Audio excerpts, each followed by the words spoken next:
Getting a project off the ground can be overwhelming and intimidating. There are a few steps involved to help take you from, should I really do this, to, wow, I actually did it. Let's talk about it. I'll get the summary out of the way first. You have to do the work. There are no shortcuts, no presets, and no fast track. When you finish a project, only then can you reflect on it and admire or be proud of where it came from. An idea pops into your head, and then over time, it becomes an actual thing in the world. Recently, my friend Ryan and I hosted a lighting workshop. It was fairly well attended, and when it was over, we were both, well, I can't speak for Ryan, but I was over the moon with it. It was 2.5 hours of classroom and live instruction on how to use off-camera flash in a couple of specific lighting situations. When it was over, I was full of adrenaline. It should be noted that leading up to and during the workshop, I was full of caffeine, which may have had something to do with my perception of it as a whole. I remember being at the movies last year with him and our respective partners, and we were talking about photography, as we do, while waiting for the movie to start.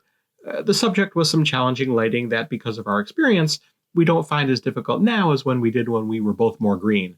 So I turned to him and said, we should do a workshop about shooting in the sun and shooting in the shade. He thought that was a good idea, and then the movie started, and we kind of put it on the back burner. He was getting married, I had some things going on, so it wasn't until a bit more recently I said in front of his now wife, hey, let's revisit that workshop idea. And they said, let's. So over the next 4 months, we put together a program and marketing campaign and interfaced with the venue that was going to be hosting it. Then finally, one day, it was happening. Pride might be one of the 7 deadly sins, but I can't say that I really cared. If it's good enough to drive Rocky Balboa to prove his worth in the ring, it's good enough for me. I couldn't help but feel proud about what we pulled out of the air and made real based on just an idea and a suggestion. It was a huge sense of accomplishment. It wasn't the first time I felt that, and I hope it continues into the future. More specific to wedding photography, stylized shoots are still a thing in 2024. I've done my share of them over the years, sometimes as someone who has been asked to participate, and once or twice as the person who drives the bus and asks others to participate.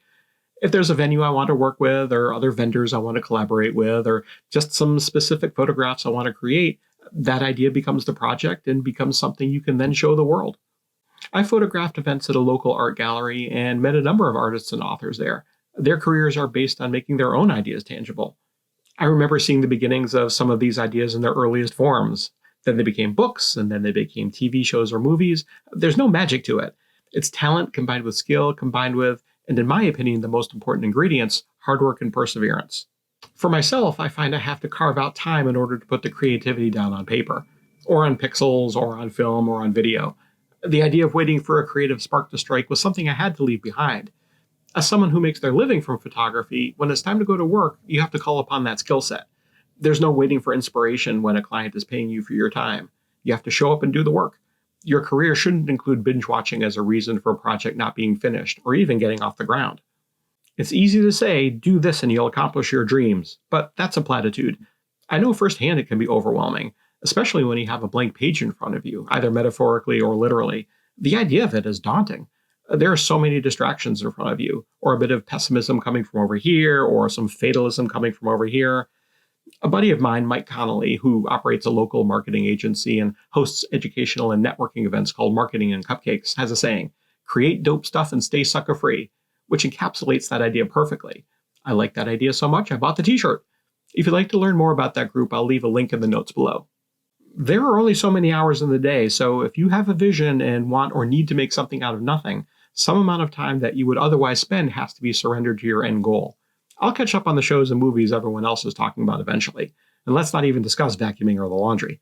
Mike talks about the LBW, the long, lonely, boring work it takes to make something, and I found that to be 100% accurate.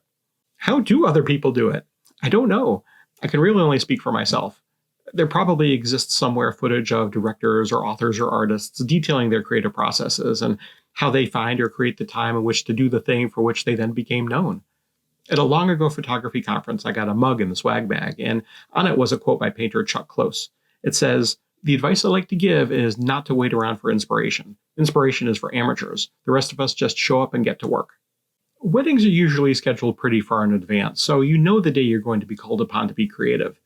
On those days, you're sometimes firing on all cylinders, and you come back with work you're proud of and can't wait to show off. We hope for more of those days and expect none of those where you're just phoning it in. Our clients deserve better than that. But as someone who fancies themselves a creative person, sometimes in the loosest possible definition of the term, I just expect more from myself. In Fight Club, Tyler Durden says that you are not your job. Well, in photography, if you feel about it like I do, you totally are. I was having a conversation with a friend about how much work we put into post-production with our photography, and based on what we charge, are we being compensated for that work? He and I know we put more work into processing and editing our photos than some do. Not exclusively, of course, but often enough. We both find ourselves unable to do it any other way. We put in that effort because we care about the work, because at the end of the day, that work and that creativity represents who we are. Weirdly, I feel like I'm better at coming up with ideas for other people than I am for myself, which can be a little frustrating because I wish I could actualize all the things that come into my head. This is just one of those things when your brain doesn't shut off. I've been a photographer for over 30 years and a wedding photographer for nearly 20. I have a backlog of ideas and stories and knowledge I can share. I figure people with less experience than me put themselves onto the tubes of you and talk to an audience, so why shouldn't I?